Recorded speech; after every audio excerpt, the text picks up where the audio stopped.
episode of Confessions of a Millionaire. Today we got another great guest, actually a good friend of mine in the Go Abundance group locally, is Blake Williams. Blake, welcome. Glad to be here, Paul. Thanks for letting me jump on. Sure. So let's just jump right into it. Kind of give me a little bit of your background, kind of start with some of your initial work experiences, and then we'll kind of go from there.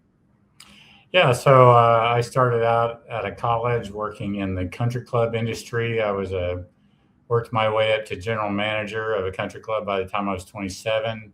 I got burnt out on that. Talked to my dad. He was starting a home inspection company, and we talked about doing a pest control division of that company. So I came over and started the pest control company for him. Worked for him for 10 years and kind of struggled personally, professionally during that time. Didn't make a lot of money and decided to go out on my own in 2009. Started my company, which was at that time Clear Creek Inspections. I was a sole proprietor from 2009 to 2013.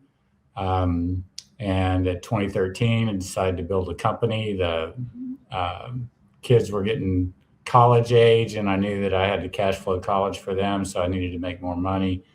And I hired an assistant and then started hiring inspectors and hired our first inspectors in 2014. That year we did about 500,000 in revenue. Last year, 2025, we're right at 10 million with about 80 employees. And we do home inspections, pest control, HVAC. We also have a home inspector school and a concierge utilities division. Nice. All right. A lot of questions. I'm going to go back from the very beginning. What a great story. And we're going to get into all of that. So what you went to college. What was your education in college? What degree did you have? Accounting. Accounting. I did not know that. How do I not know that? I'm being an accountant too. That's funny. Well, that's a great background. I recommend anybody in any form or fashion, you get a philosophy degree or a history degree, man, take as many accounting classes as you possibly can. Yeah. So I'm always telling you, it's even personally, professionally, just whatever. It's always good to have that accounting background to understand how the numbers work in the world. So, yeah, okay. So I talked to my dad, and I said, well, I want to be in business. And he told me, and he was an entrepreneur, and he said, well, get an accounting degree if you want to be in business. Yeah, without a doubt. That makes sense. So you're coming out of college, you go into country club. So were you a golfer at all, or I'm kind of curious about how that transition? No, I worked my first few years of college. I worked for my dad mostly in weekends, at night, sometimes in summertime. He was a commercial drywall and ceiling contractor at that time, so I would hang sheetrock, put up acoustical ceilings, do metal stud framing. And in 1985, when the oil prices crashed, he was in Oklahoma City at that time. His company went under. His business manager took a bunch of money and left the country, and the IRS came after him for about $600,000 in 1985, and so that kind of blew up my whole career path. I was going to go work for my dad and help him build his construction company. So I didn't have a job. I started working in country clubs, and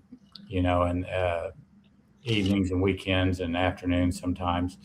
And just my last year of college, the food and beverage manager said, hey, I've got a job as a general manager at another country club. I want you to come with me and be my assistant. And I thought, hey, there's an opportunity, might as well jump on it. And so that took me into a 12-year career in country club management. There you go. Very interesting. Very interesting. Okay, so transition out of country club management, and you got some expenses coming up on the plate with kids going to college. So what's your $40,000 a year pay cut when I quit managing country clubs and came to work for my dad, and with the goal of helping him and then taking over the business. And I just didn't align with them on how to run the business culture-wise and a lot of other things. And I stuck with it for 10 years of frustration. It was my dad and his third wife.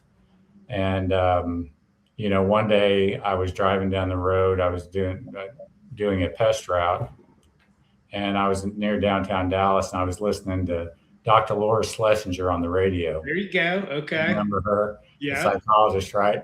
And a guy calls in and he says, man, I'm working for my parents' business and they won't do anything I tell them to do. And they blame everything on me. And I don't know what to do. And Dr. Laura goes, well, it sounds like you need to quit. And he's like, well, I can't quit. This is going to be my business one day. And she goes, well, you just need to shut up and do what they say or quit. Those are your two options. And I was like, all right. So a few weeks after that, I quit. So that was ground zero for you. That is funny. What a great story. Well, Laura, what is she doing nowadays? I think she's on Sirius, still doing her show. Yeah, I liked her stuff. She was good, or is still good. So that is funny. That's ground zero. So you're like, okay, I'm gonna quit. So what's your mindset? What's the spouse and the family thinking about this? That's a big transition in your life to go from working from somebody else to transition and doing stuff yourself. So kind of walk me through that mindset. Yeah, that first year was pretty tough. My wife was selling Aflac, so she was doing group benefits for small businesses with Aflac, and I didn't make a lot of money. That when I quit in February 2009 is when I started my company. I think I did $35,000 the first year in business, top line, and then I took it right there. I'm gonna ask that question. So this is big, and I talk to a lot of my clients about this. Is you got to have what I call stick-to-itiveness, yes, and a passion, and you got to work through it. It may take you 12 months or 24 months or 36 months, but if you're doing the right things in the right ways and you got the right people working for you, it's going to work. So $35,000 the first year, and you stuck with it. Absolutely amazing. So why did you stick with it? Did you see some light at the end of the tunnel, or what's your thought process there for the first 12 months? Well, you think about it, 2009 was like the bottom of the real estate market. And so I was expecting that things would get better. I was still a little bit on the fence whether I was going to stick with it. My wife kept trying to get me to come with her and sell insurance. And I went out with her a few times cold calling businesses. And I was like, this is not for me. I can go talk to real estate agents all day, but business owners don't really want to talk to you. And she was very good at it. She was number one in the state in opening new groups. And that's not the half of it. 2 weeks after I started my company, I rear-ended somebody and totaled my truck and had no money to get another car. So I took a job working part-time at Home Depot, borrowed a car from a friend of mine for 6 months, saved up $2,000 and bought a 1997 Ford Taurus. My wife drove that while I drove her Chevy Trailblazer so I could put my ladder in the back to do home inspections. But yeah, I knew that I watched my dad in the home inspection business. I knew I could do it. I did home inspections working for my dad. And I knew that there was a better way to do home inspections than what was common in the industry at that time. Basically what I saw, and coming from a customer service background and country clubs, what I saw was home inspectors did everything they could to cover their butt, reduce liability, and basically would hand a client the inspection report and hope they never saw them again. And so we kind of started taking a different approach, putting a lot of information in reports, trying to listen to feedback from the customer to give them what they wanted in the inspection rather than just worried about reducing my liability. And by building that trust, you automatically reduce liability. So I had faith in that we were going to do something different and be successful because it was very much a cottage industry at that time. Still is primarily, but I just saw the opportunity. It was just what the industry was delivering was not good, in my opinion. Okay, very good. So you're over there, you're 12 months into this thing. You got full support from everybody to stick with it. So in year 2, year 3, you obviously start making some traction. What did you do? Did you find some marketing stuff, or did it just start hitting, or what did you do differently, or how'd you pivot in year 2 or year 3 to start making some traction? Yeah, so the inspection industry, real estate in general, is all about relationships, and so that first year was really about building relationships, and so those relationships began to pay off. Year 2, I made about 80,000. Year 3, I was probably 160, probably doubled in year 3, and I was a sole proprietor. And so even in year 3, it's just you and a truck. Yes. Okay. Year 3. So no employees yet or anything like that, but you're out 160 grand. That's not bad cash, especially 15 years ago. So that's not bad. Okay. Yeah. And it's, the inspection, like I say, real estate is all about relationships. And I talk to inspectors all the time that are starting out, and they'll go a whole year, 18 months, and only do a few inspections right out of the gate. I mean, it's just hard to get realtors to say, yes, I want to refer my business to you when they've already got relationships with other inspectors.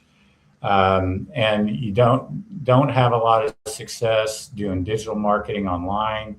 You have some, but primarily the realtors are driving that train. They're telling you need to use this guy for your inspection.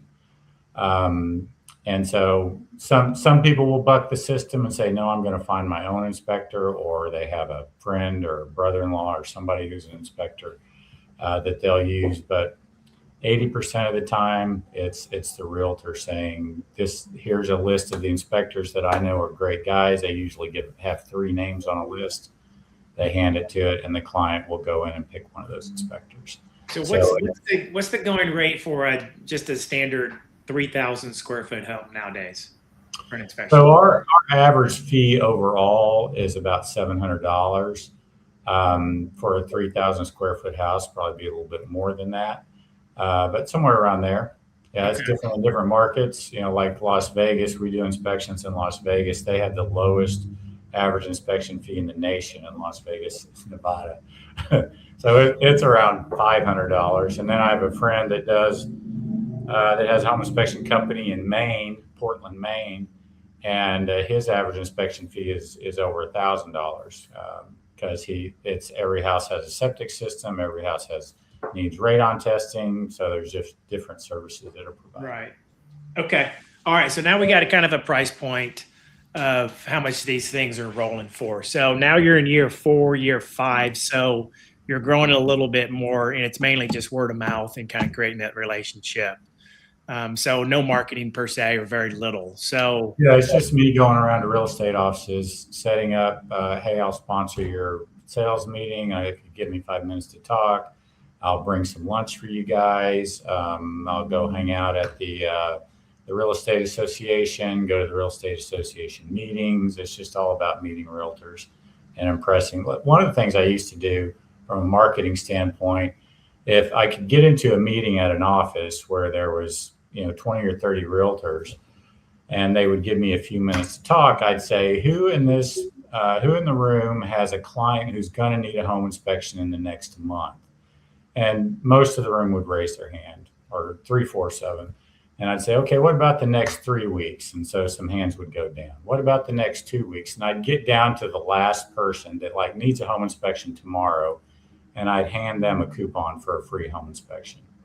And so a lot of those people that I did those initial free inspections for have been lifelong clients now. Wow, genius. So my takeaway from there, because this is really important for people that are listening here, is, man, if you're serious about small business ownership and scaling your company and things like that, man, you got to get off your ass. Oh, yeah. Go out there and put yourself to be uncomfortable, right? Not everybody's comfortable with doing stuff like that. Or I'm assuming for every lunch that you sponsored, you got 10 no's, get out of my office. Yeah. Right. No, we don't want to do that. So you got to just you got to get right back up on the horse, right? And just keep going, and it'll get there. And it starts hockey sticking, right? So it's super slow for those first few years or 2 years or even several months. But you build a good foundation, it's going to hockey stick on you without a doubt. So talk about that a little bit. Yeah. So like I say, 2013, the business had grown to the point where I couldn't handle everything myself. And, the first hire for me was an admin person to answer the phone, handle customer service, do kind of the back end stuff, and book the inspection so that I could focus on hiring inspectors and training them and taking care of clients out in the field. And that was a great move on my part. I didn't have any. It was just kind of intuition, I think. I just said, I think I could have hired another inspector and I could have handled the back end stuff, but I don't think it would have worked as well. And so that worked out really well, although the first couple I hired didn't work out, but we kept moving. And eventually my wife the business was growing. 2014, I hired 2 inspectors, and my wife just said, I'm tired of doing insurance. Obamacare is messing everything up, and I'm just going to come and work for you and handle the office. And I said, great. And so that's a tricky thing, right? Another thing, there's a lot of husband and wife teams in the real estate and inspection industry. And so I was very intentional about sitting down with her and laying out the roles and responsibilities, that who was final decision maker as far as business goes. And so that really served us well over the years. We have a great relationship, and we've been running this business together now since 2013. So that was really important. And I think, your first hire, if you're a sole proprietor, I think hiring an admin person is absolutely the way to go for your first hire. And so I hired 2 people in 2014, inspectors, and then I had my admin already hired. And my goal was to kind of piggyback off the insurance industry. So I watched how my wife worked in the insurance industry and how everybody in the sales organization is invested in each other's success because they all get a piece of the commission, right? There's an overall commission. The salesperson gets the majority of it. Then their district leader gets a small percentage. That regional leader gets a smaller percentage, and it goes to the state and so forth. And I said, how can I piggyback on that? So my thought was to have an inspector, train them up, get them very competent in inspections, put a trainee under them. They train them, get them in the field, and then they're going to earn a percentage of that inspector's production going forward. And they're also responsible for continually supervising that inspector and helping them and quality control and those kinds of things. So building inspector teams that way, which was not being done in the industry at that time. So that's one of the things that really created the hockey stick for us, because I hired 2 inspectors in 2014, trained them both, had them do at least 200 inspections each. And then I put a trainee underneath them. So in most inspection companies, they had one person responsible for training. Usually it was a lead inspector or the owner. So here I was training 3 inspectors at one time and getting them into the field. And then the next year, we're training 4 and 5 inspectors at one time. So we're increasing our capacity exponentially. My wife was doing all the sales and marketing and doing a great job. And so she was able to fill that capacity. And so by, it was 2017, we hit our first $1 million in annual revenue. And by 2022, we were at 10 million. So we went from in 5 years, we went from 1 million to 10 million in annual revenue. Now, the market helped us out there. Obviously, the COVID market was great for real estate, but the advantage we had was we had the capacity to handle that demand, where other inspection companies, they were growing, but like 30%, 35%. We grew by 85% in 2021. So, right. Okay. So let's roll back a little bit, because you obviously offer more than just home service stuff, right? Is that correct? So when did you start adding additional services, and kind of walk me through how that was budgeted and game planned? Okay, so one of the things when we started growing and started having 4 or 5 inspectors working for us, and people, in the industry started noticing, and we got calls from vendors wanting us to share our leads with them, mostly security alarm companies, right? So ADT resellers, they're like, look, I will pay you so much money for every lead that you send to us, or I'll pay you for every closed customer from your leads. And it was, somewhat lucrative. We tried it a few times, and we would be getting $4,000 or $5,000 a month in revenue from that. But then we started getting the complaints. Customers calling, you sold my information. These people are harassing me. Real estate agents complaining. Oftentimes, the real estate agents would complain because they had the same arrangements, and so we were competing with them. But many times they would complain because the client complained to them. So we just cut it all out. I said, okay, we're not going to do that. I'm more concerned about maintaining relationships than I am about this $4,000 a month. But I kept looking at that. I'm like, man, we've got all this customer data. We've got all this data on the house. How can we leverage this in a responsible way that brings value to the customer, that brings value to the real estate agent? And so we decided to start our own concierge service. In Texas, with the deregulated electricity, it's kind of a confusing thing when you go to hook up your electricity and you've got 7 different providers in your area. And so there were other models already out there where you could get contracts with all the providers and hook up people's electricity for them for free. And there was software out there where you could search for the best rates for them.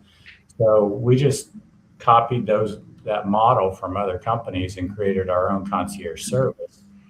And then, I had created a vision board early on that showed our inspection company as a lead generator for other verticals alongside of it. And so it was 2019. We had started the concierge service that became kind of the sales arm. And then we started, since I had a background in pest control, we started a pest control company in 2019. And then in 2022, we started our HVAC company.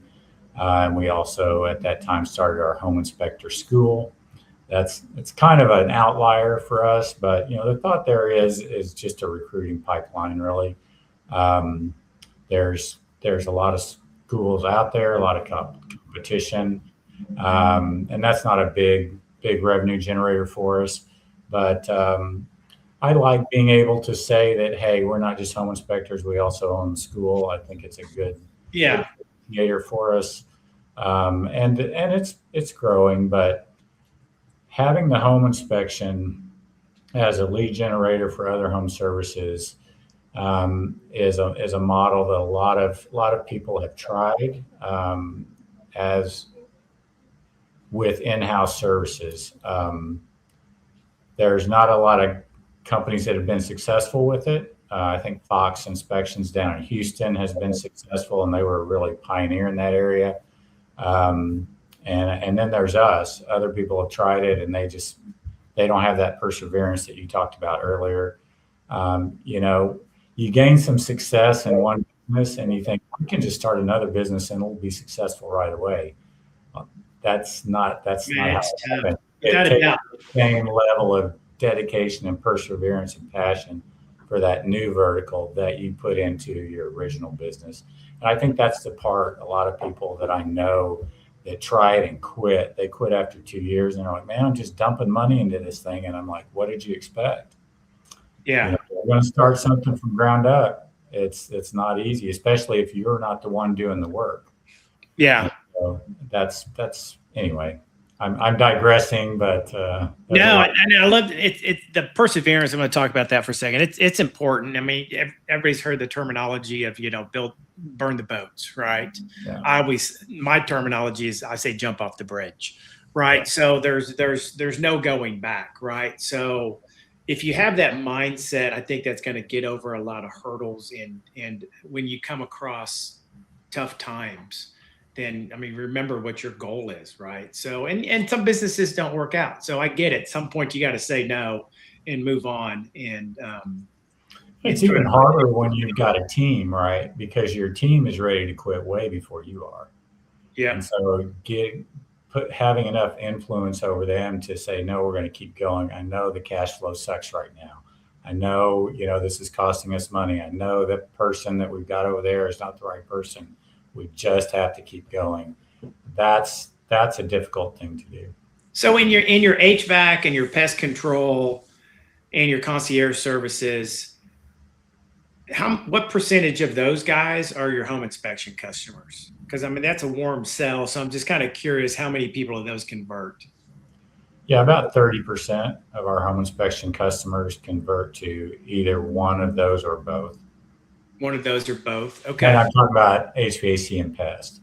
The concierge is really a conduit, and we're converting 40% of our home inspection customers are getting some service through our concierge business. Whether Okay. it's just electricity, security alarms. We sell a lot of water purification systems, especially in the Austin area. That's one of our big revenue generators. And we have a third party partner on that. So that's the breakdown of that is electricity, internet, security, water, HVAC, and pest. Those are the main services that we sell. Yeah. No, I love it. Just because I mean, in the industry, small business, I mean, we always talk about cost to acquire a customer, right? Yeah. Either in some form or fashion, you're paying commissions or marketing expenses and closes and stuff like that. And here you got 30%, approximately 30%, where your cost to acquire is close to zero. Got to be close to zero on the And we do well in Dallas, Fort Worth. We'll do like 8,000 home inspections in 2025. So we're converting a good bit of those. Yeah, without a doubt. And you've opened up other areas. You talked about Las Vegas. Where else are you selling? And we did these through acquisitions. So we acquired a company in Las Vegas. That was our first acquisition. We acquired one in the Maryland, Virginia, DC market. And then we last year, we acquired one in Salt Lake City. Okay. So growth And through we also acquisition there. operate, So yeah. a lot We of years also of operate in organic. Austin, San Antonio, and Houston, but those were organic. Yeah. So are you still in the acquiring mode here? Are you still going to be looking for stuff?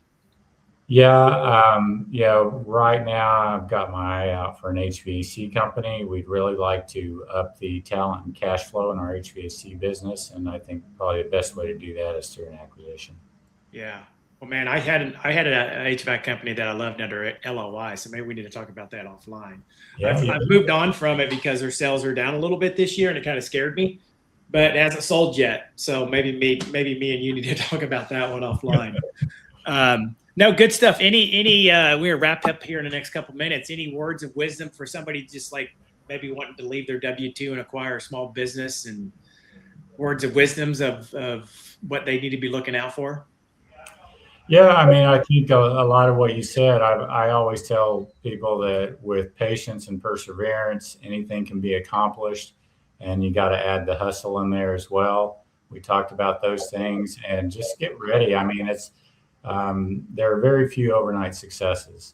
Overnight successes usually take years to develop.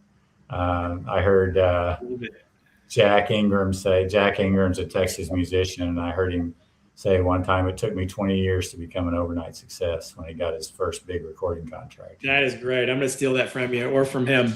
No, that's a great saying, without a doubt. So we'll wrap it up there, Blake. Good stuff. I didn't even know some of this stuff about you, so that was really cool for me, without a doubt. So super successful. I'm super happy for you. This is another episode of Confessions of a Millionaire. Thanks, Blake. Appreciate it. All right. Thanks, Paul. You bet.